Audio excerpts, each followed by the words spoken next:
in the air and it's making you want to run for cover, then you're in luck, because today we're going to give you a short list of great books to cozy up with under that warm blanket. So what does she bring? A blanket to cozy up under? Should we snuggle? Yeah, we should share. Share. This is one of those really soft look at that. ones. It's got a little like Just lining keep your hands here. to yourself under there. Carol Barrowman is our book guru. She's also a professor of English at Alverno College, a reviewer for the Milwaukee Journal-Sentinel, and an author herself, too. Yeah. Nice to have you here. Good morning. So we were reading in the teas, and I was thinking, okay, that's a pretty good way to say, you know, fairy tales, putting the horrible back in it, but things that kids will like, too.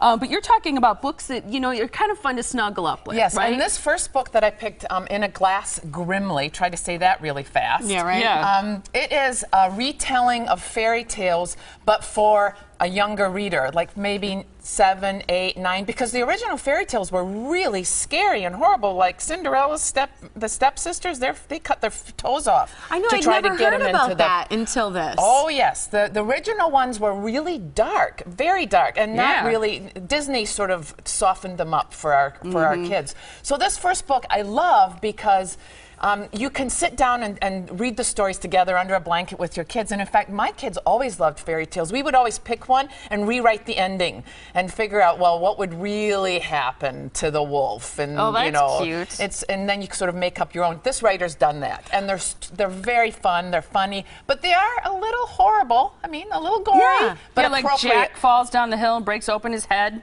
Yes, yes, kind of thing. Yeah. But I like what they said about it, because I thought at first, I was like, this doesn't sound like a good idea for kids. And they say, you know, it was written this way for kids because they should have contained danger and be a little scary so that children learn to be brave, courageous, and also how to be resourceful. And I never thought about that. You know, that's originally, there were sort of secular parables, if you will. You know, sort of, you read the Grimm's fairy tales and you get lessons and you figure out how to survive. I mean, the ultimate survival story is Hansel and Gretel, right? Sure. You know, figure out a way to be resourceful. And so this book is a little more fun than the original Grimm's fairy tales, but I thought it was great. I loved it, and I don't have little kids at home anymore, and I really enjoyed it. That's I really cute. enjoyed it. What about navigating early? I don't know if you remember, but last year I reviewed the first book in this lady's, Claire Vanderpool, I believe is her name. Oh, okay. And she wrote Moon Over Manifest, and it won the big children's award last year. This is her follow-up, and it's about 2 boys. Her first one was more about more girl-centered, and this is about a boy, Jack, and early of the title.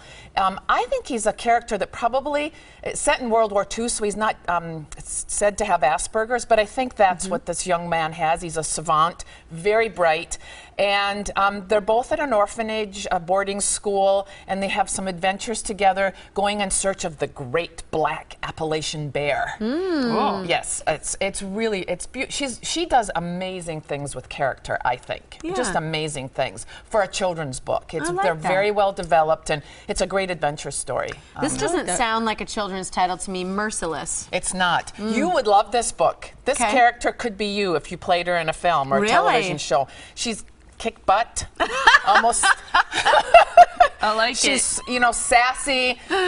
She wears, you know, I think in my original review of this book, I said at one point that she was the kind of girl that Lyle Lovett would sing about. And she's an FBI agent set in South Dakota. It's a mystery, but it's really fun, and it's got some nice romance, a little sex. Begins with a little sex. Okay. Begins with the murder on the Eagle River, right? Yes, so it's set out in South Dakota in Grand Rapids, and I'm sort of partial to it because my first teaching job was in South Dakota. So I like this book. It's really a fun read under a blanket. You could read it in one sitting if you put the kids in the basement, you know, lock the door. Lock them in there. All right. What about Suspect? We're going to be giving this book away in just a little bit. Yep. This is a book you really like too. I like this, and I was surprised I liked it because, to be honest, and you guys know me, I'm not a pet lover. I'd never hurt an animal or anything, but, you know, I like my animals on sandwiches. And That's awful. Terrible. Chicken.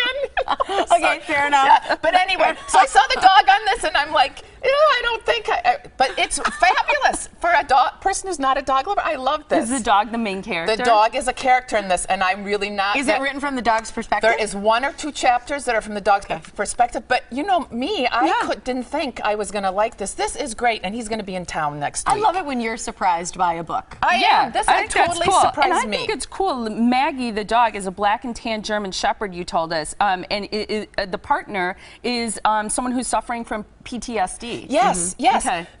In fact, both the male character, who's the lead, and the dog have PTSD, and I learned so much about how they train dogs to work in the canine unit, which of course is the focus of this book. Cool. And that I found just really, really fascinating. It's getting hot under this blanket. I know, I was thinking the same thing. It's because you were thinking of all those animals. And that little sex scene, you know? Really merciless. quick, City of Dark Magic.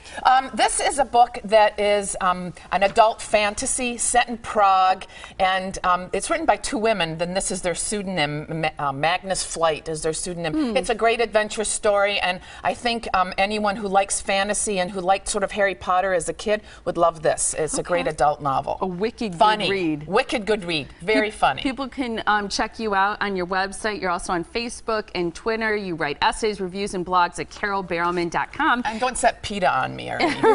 No, we'll keep them. Keep you safe. And here's the book we're giving away again. It's called Suspect. And if you call us right now at 414-799-4444, lucky caller number 7 will win. Thanks, Carol.